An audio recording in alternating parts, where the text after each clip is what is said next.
Want to welcome everyone to Tech Talks today. Happy EMS Week. We are so grateful for all of our EMS providers and the life-saving services that they give to all their communities.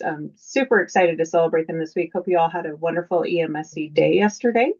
And today we're really excited to hear from Braden Green. He's one of our EDC business data analysts, and he's going to be talking about evidence-based survey methods today. Our monthly challenge from this month was to think about survey methods that you have used to improve response rates. This could be any type of survey methods you use. It doesn't have to be a large project, it could be small. But Braden's going to share with us a little bit more about that. And Jane Lowe is monitoring the chat today. Thanks so much for that, Jane. If any of you have any questions or comments, please feel free to give a shout out to her, and we'll let you take it away, Braden. Thanks. Appreciate it. Let's get set up here. Replace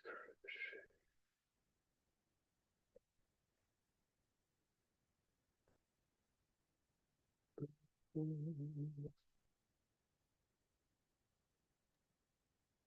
All right, is everybody seeing the right page?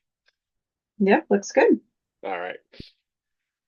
Okay, so thanks, Jane, for that introduction. Like she said, we are going to talk a little bit about evidence-based survey methods. So today we are going to cover a couple different topics. And the first will basically be, we'll talk about some survey modes and some piloting methods, and then we'll go over some communication methods and improving response rates. I will be leaning pretty heavily on our experiences managing the big EMSC data collections, specifically, the EMSC survey, the PPRP assessment, and the NPRP assessment.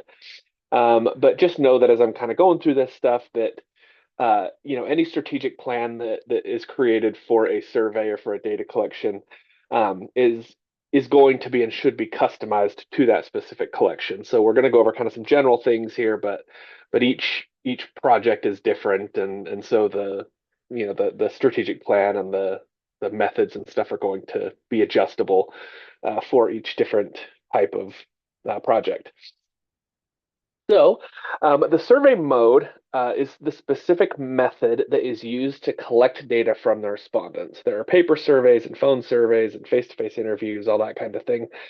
And for a number of reasons, including size and cost, we primarily use internet surveys for our major data collections, which you all are obviously aware of since we've been doing them. The thing to know is that the survey mode can actually affect the way that a target understands the questions they're being asked. So like when you're translating from a paper format to an online format, the way they understand what is being asked can actually change. So that's something that you want to be cautious of, because as that changes, obviously the data that they provide can change. So the quality of the data received from a survey is dependent on respondents interpreting the survey questions in the same way that the researcher intends them to be interpreted, right? The researcher needs to ensure that they understand the question in the same way that the researcher is intending them to be understood.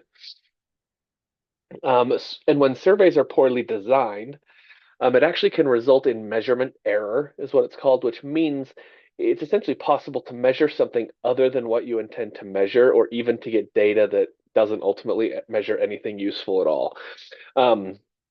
Next month, Jane Lowe is going to have a tech talk on basically it's 11 concepts used in creating the actual survey tool itself, and so she'll go a lot more in depth onto what how to create a survey that measures what it's intended to be measured. Today, I'm kind of talking about the ancillary stuff, how to actually get the assessment out, how to get a good response rate, all that kind of thing. So make sure you also tune in next month to learn more about creation of the survey tool itself. But that said, so it is important as you're going through the process to evaluate how respondents process such as their thoughts, ideas, views, perceptions, experiences, because when completing a survey, it's a critical step to consider how your respondents are processing these things to ensure that your data is valid and reliable. So it brings up basically the next question. How can we understand what respondents are understanding? So how can we understand what they are understanding when they complete an assessment? When they read this question, how do we know what they are understanding if they're getting the same thing we are from it, or that we're hoping they do? There are a couple of different ways. The most commonly used methods to evaluate a respondent's process is cognitive interviewing and field testing. And these are both done during the survey design and pilot periods for evaluating how respondents understand and interpret the questions in the assessment itself. So cognitive interviewing is a structured interview with members of the target audience. Um, and it offers, if we just read this here, so it offers a detailed depiction of meanings and processes used by respondents to answer questions. And the method offers insight that can enhance understanding of question validity and response error. So basically, a cognitive interview is done. It's basically an interview of the members of the target audience prior to the assessment being launched for everybody. And you kind of will basically go through questions and say, okay, what do you understand with this question? Does this question, what does it mean to you? And then you can take that information and say, okay, yes, that aligns with what we wanted it to think, or no, it doesn't. We need to reword this question so they understand something different. For a large scale survey like ours, our practice is to conduct several rounds of these cognitive interviews with 5 to 15 participants, and all of those folks would be selected from the target audience. It is an intensive process to do these cognitive interviews, especially with a large assessment like what we have, but it's critical to make sure that you have a good assessment. The four main things that you're trying to learn when conducting an interview like this is basically to evaluate their understanding of the survey questions and the response options, evaluate how they navigate the survey itself, and then identify any technical issues, things like that, that maybe a certain thing is built wrong. Like we use online surveys, so maybe we built it wrong and we didn't catch it in our own testing that they might catch, that a certain button may not work or something. And then also we want to evaluate online instrument specific items, like that's going to be your next buttons, the completion email that goes to them. Did they get it? Did it work right? Things like that. So that's why it's such an important step to the online process, is to do those cognitive interviews and understand these things. Um, Cognitive interviews can be done both while a participant is completing an online survey, or it can be done shortly after they complete a survey. So basically the first one would mean like you're going through it with them. The second one would be they complete the assessment and then you get on like a Zoom call or something with them, or bring them in and go through the assessment with them. But regardless, it's obviously very important when doing one of these interviews to avoid affecting their process in any way. You don't want to influence them while they're doing it. You want to get their initial response, what they land on. You don't want to affect their process because of the interview. I mean, you need to learn their true experience without your input. And ultimately, cognitive interviewing is a pretty significant, involved process. We actually could probably do an entire tech talk on just cognitive interviewing without any trouble. Um, but so if you're interested in cognitive interviewing, we recommend that you might reach out or look further into it. There are a lot of resources available on it. We don't have time to really dig into it, but it is quite a process. But it is a critical one if you're looking to do a survey or a data collection of your own. Field testing is the uh, next way that you basically kind of prep and learn, okay, how is this assessment working?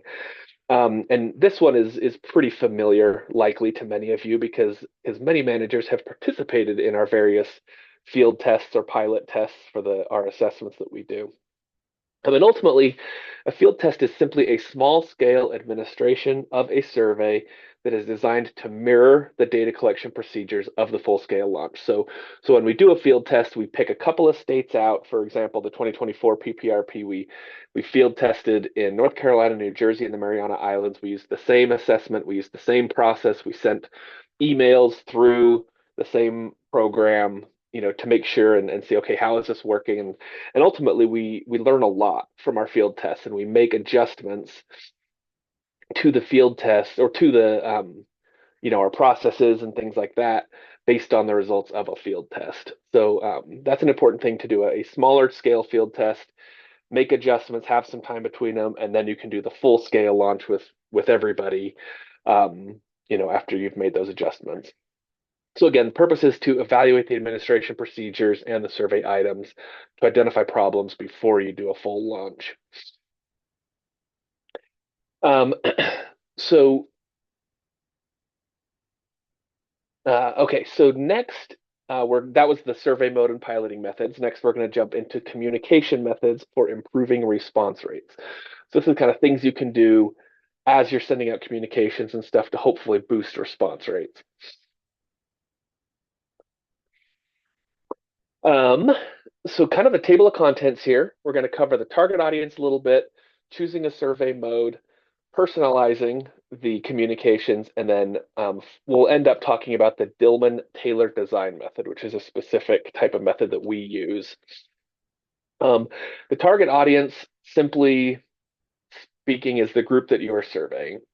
It's essentially who at the agency or the facility do we want to actually complete the survey. So, for the NPRP, the primary target is the ED nurse manager. There may be somebody else, there who can do it, but we focus it on the ED nurse manager. With an EMS agency or a fire rescue agency, it could be the fire chief, it could be the EMS, coordinator, it could be the director of the EMS agency. There's some various people that could do it, but they all need to be somebody, with certain knowledge. Um,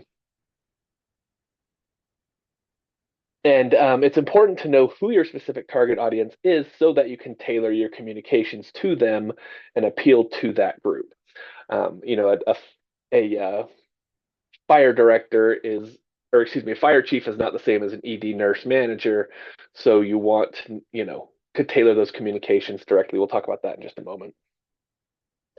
So choosing a survey mode is simply a matter of choosing what mode is best for your needs and your audience.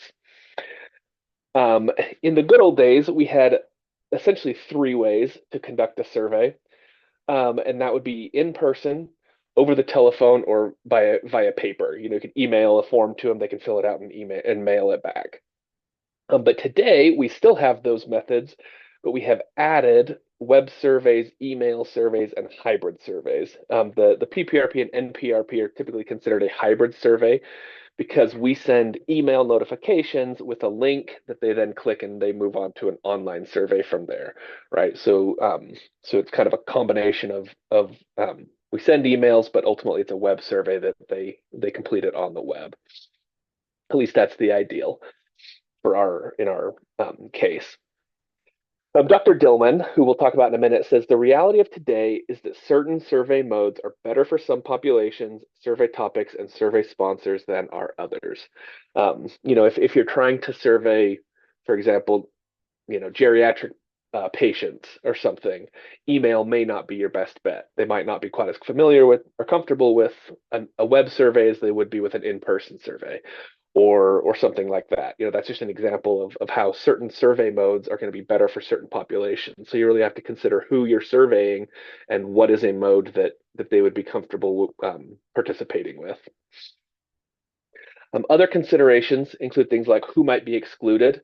That's an example of if you're surveying older people, you may be missing some if they don't have internet in their house or something, if you have a web-based survey. You also want to consider what response rate you may get, how complete individual responses are, just all different things to consider when you're looking at a mode. For like complete individual responses, if you're looking for long form responses, you may people may not want to sit down and handwrite long form responses. You might be better off doing a phone or an in-person interview. If you need a long form response, they're going to be more likely to get that or to provide that verbally than maybe written. Just an example. There are a few general rules of thumb. It's critical that you understand your audience. So that's like your ED nurse managers and a fire chief is a different type of person. So that's part of the reason why obviously hospitals and EMS agencies are very different things, um, but we want a survey that is specified to them, and we want a plan, a communications plan that is specified to an ED nurse manager versus a fire chief for those two very different assessments. You don't want to use the same exact plan for both because they're not the same audience. It is important to respect your participants' time. We don't want to make assessments longer than they need to be. I understand how that sounds given how long the NPRP and PPRP can be, um, but you basically want to be careful not to add superfluous things into an assessment or ask more time than you absolutely need. Um, Try to survey as close as possible to the first interaction. We don't want to delay after an initial contact with a person.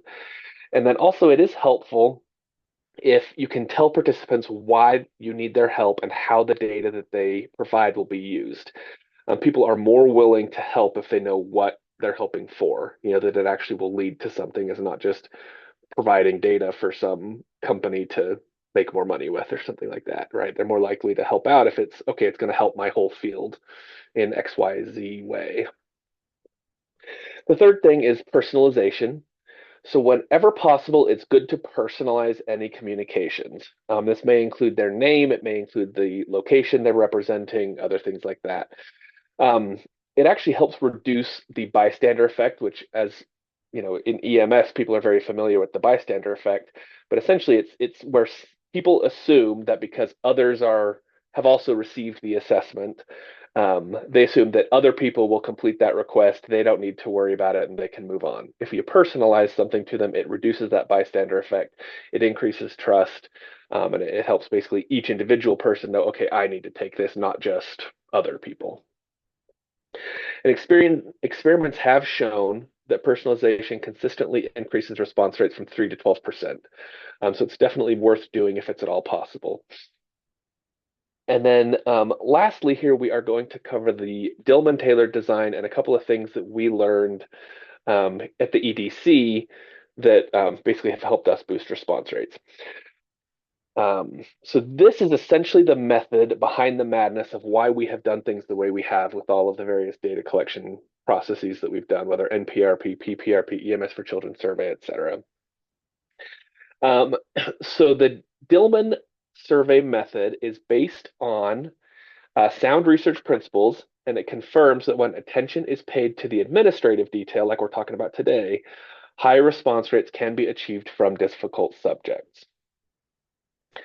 So Dr. Don Dillman is a professor and researcher at Washington State. He's been there since 1969, and he's really one of the worldwide authorities as a major contributor to the development of modern mail, telephone, and internet survey methods. And he actually even is one of the primary consultants with the U.S. Census. And long before my time at the EDC, or at the time NEDARC, the EDC team met in person with Dr. Dillman, and we have used his book that we see here. We have, as we have prepared for the various data collections that we do as the EMSC Data Center. So that's kind of where the Dillman method comes from, why we use it, and that we have some experience with him and with his process. So the goal of the Dillman method is to reach an optimal response rate by the end of the third month. So that's why we do basically a 3-month survey period, is because the method is basically designed to that end. It also suggests that most people who answer surveys will do so almost immediately after they receive them, or immediately after they receive a invitation to do so. Most people aren't going to set it aside and come back a week later. Most people are going to do it in the moment.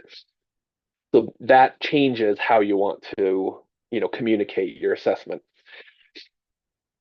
Um, So the strategy considers how many communications are sent and how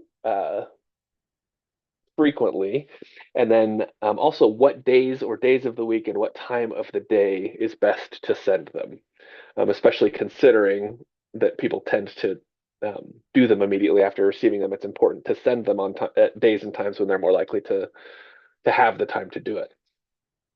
The Dillman method consists of a five contact uh, system with written communications. Keep in mind that each survey is going to be different, so you want to consider if adjustments should be made to this. This is kind of the general, um, but in general, you look typically a five contact system is going to be a good thing. So each mailed or emailed communication should say basically the same thing, but be worded slightly differently because new stimuli have greater effect than repeated stimuli. So Braden, you've got about 8 minutes or so. Perfect, thank you. Mhm. So the goal of this five contact system is ultimately just to motivate your target audience to complete your survey. It's pretty straightforward. The five contacts, as we saw just a few slides ago, the first one is going to be a pre-notice, the goal of which is to convey the idea that something important is about to be sent, right? So you want to make sure you have the right people and that you send them this pre-notice so that they know, okay, be on the lookout for this. It's just a letter that is sent to each member of the target audience announcing that a survey will be arriving. The picture we see here is a pre-notice that this was actually sent during the 2010 census, right? So it says about a week from now, you will receive the census form in the mail. Be on the lookout for it. And it is sent to the entire target audience. And then experiments have shown that by sending that pre-notice, you may increase your response rate from 3 to 6%. So the survey invitation that we often think of as the first contact is actually the second contact if you use the Dillman method after that pre-notice. So the survey invitation is obviously the first. So this is essentially the first formal invitation that will have the link in it for sure. It should arrive just a few days after the pre-notice. Um, and the goal of the invitation is to communicate what the person is being asked to do, why they are being asked to do it, how they should go about doing it, to click on this link or email something back to me, whatever the case may be, and then what benefit will they receive from doing it. And it's important to include all of those items in the invitation so that people don't just ignore it. They know that it's an important thing.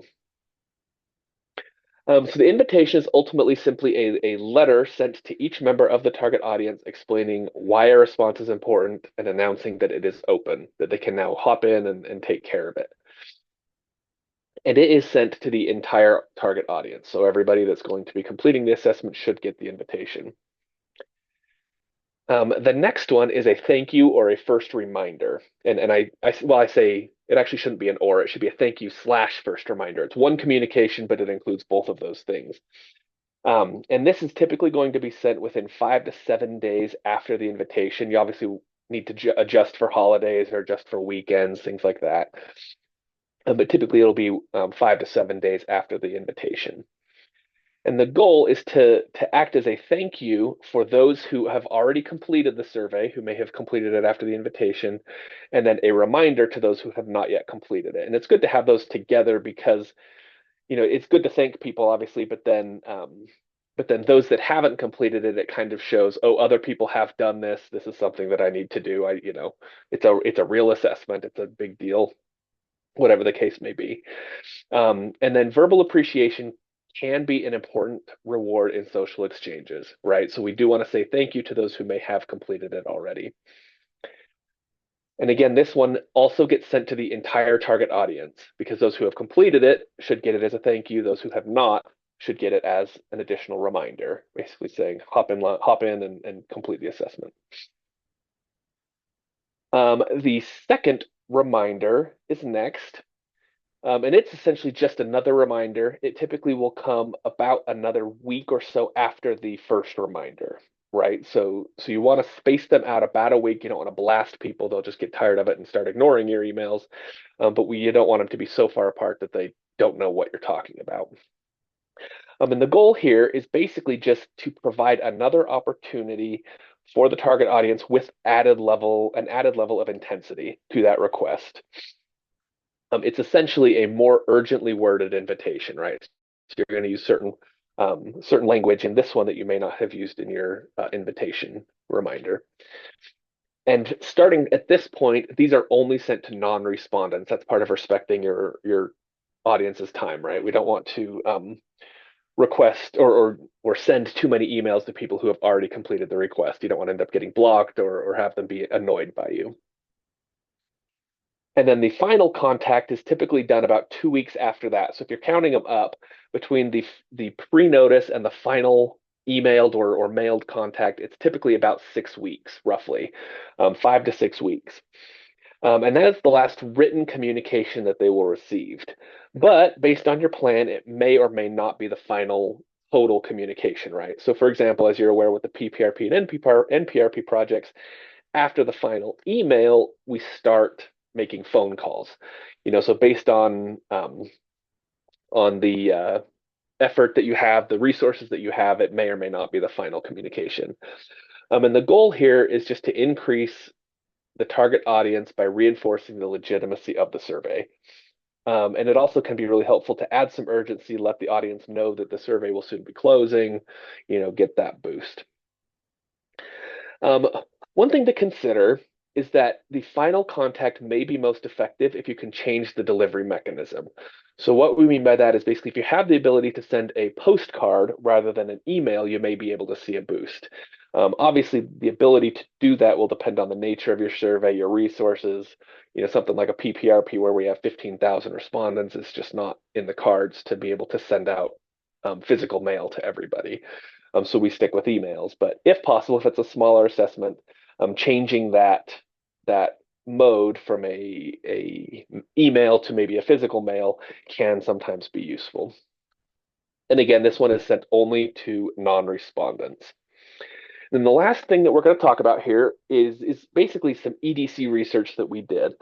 So we have learned that if a respondent or if a person receives a communication on a Tuesday, Wednesday, or Thursday, they are more likely to complete it than if they receive it on like a Monday, a Friday, or obviously a weekend. And this is what we have found. And then similarly, the best time for a communication to be received by them is between 8 and 11 o'clock in the morning.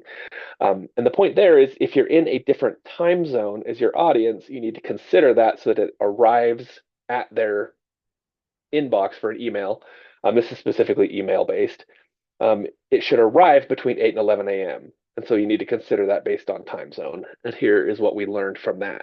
So, the highest three were all between 8 a.m. and 11 a.m. And that, again, that was adjusted for the respondent's time zone.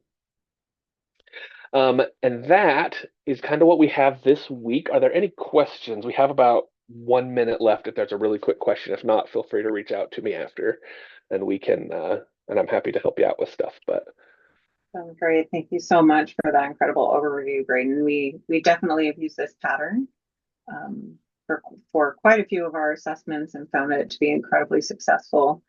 If there's any questions, please feel free to put them in the chat. If we can address them, we'll definitely reach back out to you. We really appreciate all of your efforts on behalf of data collection. We know that it's not easy to go through a data collection period, but as you can see, what we're able to glean from that information helps us a lot in quality improvement work. We just want to thank everybody so much again for everything that you do in your communities on behalf of the EMSC program. We value the work that you do, especially for kids, and just hope that your EMS week celebrations continue to go well. We were able to hear from a couple of our managers this week about amazing things that you're doing in your states and just really have had fun hearing about all the great things that you're doing. So if you do happen to have topics, Braden, did you have something? nope. Okay, sorry, that's okay. If you do happen to have ideas, Tech Talk trainings focus primarily on EMSC projects, technical aspects of analyzing data, PowerPoints, presentations, marketing communication, of course, data collection, and more. So please feel free to reach out anytime and enjoy the rest of your week, everyone. We'll see you next month.